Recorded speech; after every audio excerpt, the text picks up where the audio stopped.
Hello students, this is Geeta Chauhan. मैं आपको SST पढ़ाऊँगी। उसमें भी अभी आपको पता है कि हमारे न्यू सिलेबस एनसीईआरटी का लग चुका है, तो इसमें आपके एसएसटी में 4 बुक्स चलेगी: history, economics, political and geography, जिसमें से आज हम स्टडी करेंगे इकोनॉमिक्स की। फर्स्ट चैप्टर है हमारा the story of village Palampur.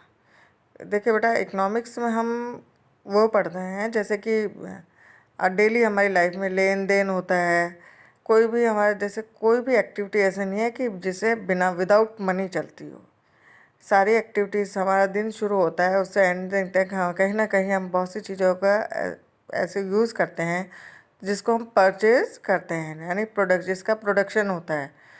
Productions के लिए बहुत से फैक्टर्स एक दूसरे से कनेक्टेड होते हैं। तो पहले तो हम ये स्टोरी देखेंगे जिसमें ये बताया गया है कि सारे जो रिसोर्सेज हैं एक दूसरे से कैसे कनेक्टेड है। एक रिसोर्सेज के बिना दूसरे रिसोर्सेज का यूज़फुल नहीं हो सकता। ओवरव्यू, ये पालमपुर विलेज की स्टोरी बताई गई है कि कैसे प्रोडक्शंस हैं और कैसे इन रिसोर्सेज एक दूसरे से कनेक्टेड हैं। The purpose of this story is to introduce some basic concept. इसका मेन जो पर्पज़ है बेसिक कॉन्सेप्ट बताना है relating to productions, and this we do through a story of hypothetical village called Palampur. और यहाँ का जो मेन ऑक्यूपेशन क्या है, farming is the main activity in Palampur.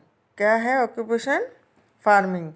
Various several other activities such as small scale manufacturing. Farming के अलावा यहाँ small scale manufacturing, dairy, transport etcetera are carried out on a limited scale. यहाँ पर ये सारे transport, dairy, manufacturing का work भी होता है। This production activities need various type of resources. इस प्रोडक्शन एक्टिविटीज़ को वेरियस टाइप के रिसोर्सेज चाहिए, जैसे natural resources, man made items, human efforts, money etcetera.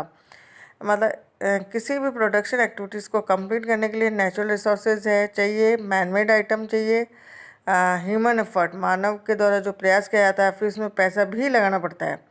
As we read through a story of Palampur, we will learn how various resources combine to produce the desired goods service in the village. फिर हम पढ़ेंगे इसका introduction. Palampur is a well connected with neighbouring village and town. Palampur ऐसा गांव है जो पड़ोस के गांव और टाउन से जुड़ा हुआ है। Raiganj, a big village, is 3 kilometre from Palampur. Raiganj एक बड़ा गांव है जो पालमपुर से कितना किलोमीटर दूर है? 3 किलोमीटर है। And all weather road connected the village to Raiganj. हर मौसम में एक रोड है जो उनको दूसरे गांव से जोड़ी रखती है, जैसे Raiganj. And further on the nearest small town of Shahpur, और एक स्मॉल टाउन है शाहपुर, उससे भी इसको कनेक्ट करती है। Many kinds of transport are visible on this road. अलग अलग मीन्स के ट्रांसपोर्ट इस रोड पर आपको देखने को मिलेंगे, starting from bullock cart, tongas, bogies, wooden cart drawn by buffalo, loaded with jaggery, जो जिसमें जगरीज और अदर्स जो वस्तुएं हैं वो लाद के ले जाते हैं। ट्रांसपोर्ट के जो मीन्स ऑफ ट्रांसपोर्ट है। और motor vehicles like motorcycle, jeep, tractors and trucks. The village has about 450 families belonging to several different castes. इस गांव में 450 करीब के परिवार रहते हैं, जिसमें भी the 80 upper caste family on the majority of land in the village. और इसमें से भी 80 फैमिली ऐसी है जो अपर कास्ट है और अधिकतर भूमि पर इनका कब्जा है, गांव की भूमि पर। Their house some of the quite large, उनके घर बड़े हैं, are made of bricks with cement plasterings, और इनके घर सीमेंट वगैरह से बने हुए हैं। और द एससीज यानी दलित लोग भी इस गांव में रहते हैं। कंप्राइज 1/3 ऑफ द पॉपुलेशन, जो जनसंख्या का 1/3 भाग है। Live in the corner of the village, गांव के एक अलग ही कोने में रहते हैं। In the much smaller house, इनके जो घर है बहुत छोटे हैं। Some of which are mud and straw, जो घास फूस के बने हुए हैं। Most of the houses have electric connection, अधिकतर घरों में बिजली का कनेक्शन लिया गया है। Electricity power all the tubewells in the field, और बिजली के द्वारा खेतों में ट्यूबवेल्स के द्वारा खेती की जाती है। In use in various types of small business, और साथ में यहाँ पे छोटे छोटे बिजनेस वगैरह भी चलते हैं। Palampur has 2 primary school. Palampur में 2 प्राइमरी स्कूल है एंड 1 हाई स्कूल है। There is a primary health care centre, जो सरकार के द्वारा चलाया गया। एक प्राइवेट डिस्पेंसरी भी है जहाँ पर जो लोग बीमार होते हैं अपना इलाज कराते हैं। The descriptions about show that Palampur has fairly well developed system of road. तो हमने इस स्टोरी में ये देखा कि यहाँ पे क्या है, रोड भी है, ट्रांसपोर्ट भी है, इलेक्ट्रिसिटी भी है, इरिगेशन फैसिलिटीज़ भी है, स्कूल भी है, हेल्थ केयर सेंटर भी है। Compare this facility with those in your nearby village. The story of Palampur, an imaginary village, which take us through the different types of productions activities. जिसमें ये बताया कि अलग अलग प्रोडक्शन एक्टिविटीज़ है कि सारी हो in the village. In village across India farming is the main productions activity. जैसे कि हमारे देश भारत में गांव में जो मेन प्रोडक्शन एक्टिविटीज़ क्या है, farming. The other production activities refer to as non farming activities include. इसके फार्मिंग के अलावा हमारे यहाँ दूसरी जो एक्टिविटीज़ है, स्मॉल मैन्युफैक्चरिंग, जो जैसे लघु उद्योग होते हैं, जो transport, shopkeeping etcetera. We shall take a look at the both these type of activities after learning a few general things about productions. अब हम पढ़ेंगे प्रोडक्शंस के बारे में।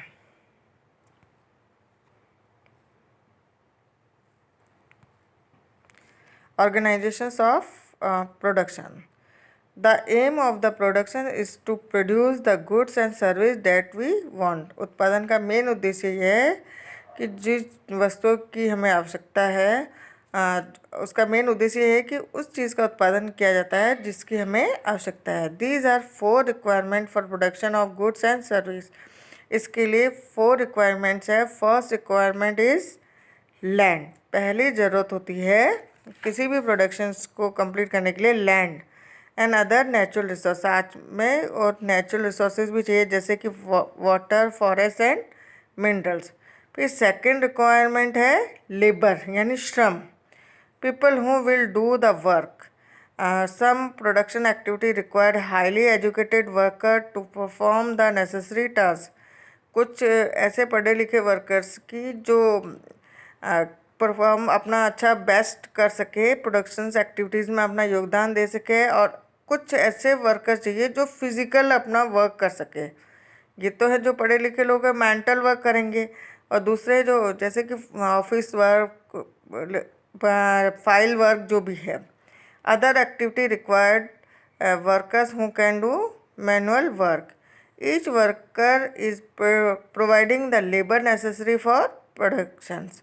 मतलब जो हाईली एजुकेटेड वर्कर्स है, इसके अलावा जो फिजिकल एक्टिविटीज़ करने वाले वर्कर्स है, दोनों ही अपना बेस्ट देते हैं, अपना श्रम करते हैं किस में, प्रोडक्शंस में। फिर है थर्ड रिक्वायरमेंट है फिजिकल कैपिटल यानी पैसा लगाना। The variety of input required at every stage during production. What are the items that come under physical capital? Physical capital में आप देखिए कि कुछ औजार्स वगैरह भी होते हैं। ये किस में आते हैं, फिक्स कैपिटल, जिसमें एक बार पैसा लगा दिया जाता है फिर उसका उन चीज़ों का यूज़ होता है। जैसे कि tools, machine, buildings. Tool and machines range from a very simple tool such as a farmer's plugs to sophisticated machines such as generator, turbines, computers, etc. Tool, machine, buildings. But आपको ये ध्यान रखना है कि ये क्या कहलाएंगे, फिक्स कैपिटल, जिनमें एक बार पैसा लगा दिया जाता है और उसका बार बार प्रोडक्शन, फिर उसको प्रोडक्शन में यूज़ किया जाता है। Can be use in production over many years and are called fix capitals. फिर है raw material. Raw material and money in hand production require a variety of raw materials such as the yarn used by the weavers and clay used by the potters. क्योंकि इसमें क्या है कि बेटा कि ये जो रॉ मटेरियल है बार बार हमको इसकी नीड पड़ती है, तो ये वर्किंग कैपिटल यानी कार्यशील पूंजी में आता है। Some money is always required during production to make payment and buy other necessary items. Raw material money is hand are called working capital. Unlike tool, machine, building, they are used up in a production. इसका भी हम किस में use करना है, production में। ये fix capital इसलिए कि इसमें एक बार पैसा लगा लेते हैं तो वो काफ़ी ईयर्स तक चलते रहते हैं, टूल, मशीन, बिल्डिंग। लेकिन रॉ मटेरियल मनी ऐसा है कि हमें ख़त्म होने के बाद दोबारा इसमें लगाना पड़ता है, पैसा भी लगाना पड़ता है, रॉ मटेरियल भी लगाना पड़ता है। There is a fourth requirement too you will need knowledge and enterprises to be able to put together land. मतलब हमें अभी हमने पढ़ा है कि 4 रिक्वायरमेंट चाहिए किसी भी प्रोडक्शन के। लैंड चाहिए, लेबर चाहिए एंड फिजिकल कैपिटल चाहिए, and produce an output either to yourself or to sell in the market. मतलब इन सारे फैक्टर्स के अलावा आपको उसको सेल करने की भी नॉलेज होनी चाहिए। These days is called human capital. We shall learn about the human capital in the next chapter.